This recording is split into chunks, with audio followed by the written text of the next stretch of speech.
start from the very beginning. When we were young, had we not been looked after by our mothers, we probably would have died. Or perhaps, if the Almighty willed, we may have been looked after by someone else in the absence of our mothers or our parents.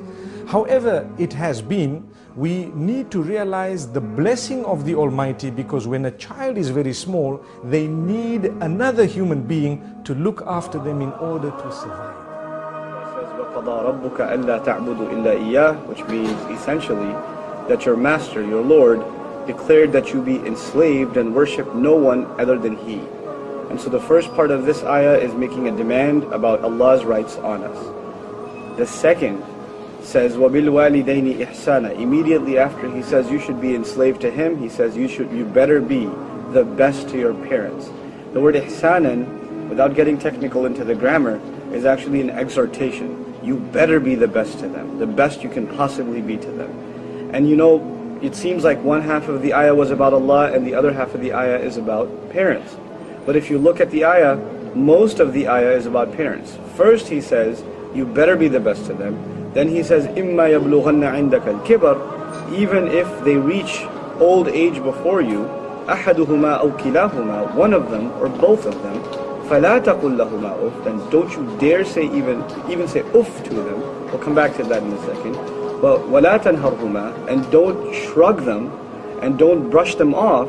وَقُلْ لَهُمَا قَوْلًا كَرِيمًا. And you better speak especially to both of them with noble speech, with respectful speech. The rights of the parents are second only to the rights of Allah subhanahu wa ta'ala, and this is enough of an indication of how important and sacred the rights of the parents are.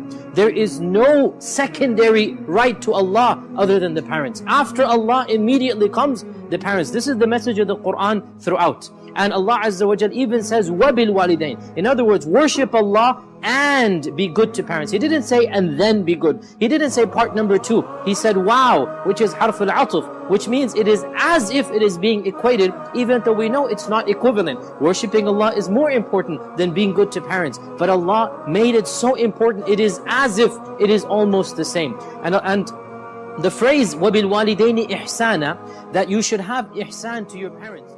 In the Western world, you have the concept of old age home, where the parent gets old, put them into the old age home. There is no concept of old age home in Islam.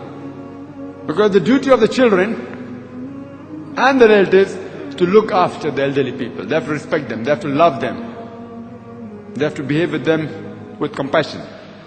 Unlike the Western world, which moment a child gets adult, the parents may have looked after the child, but moment he feels he can stand on his own 2 feet, then he shows his back to the parents.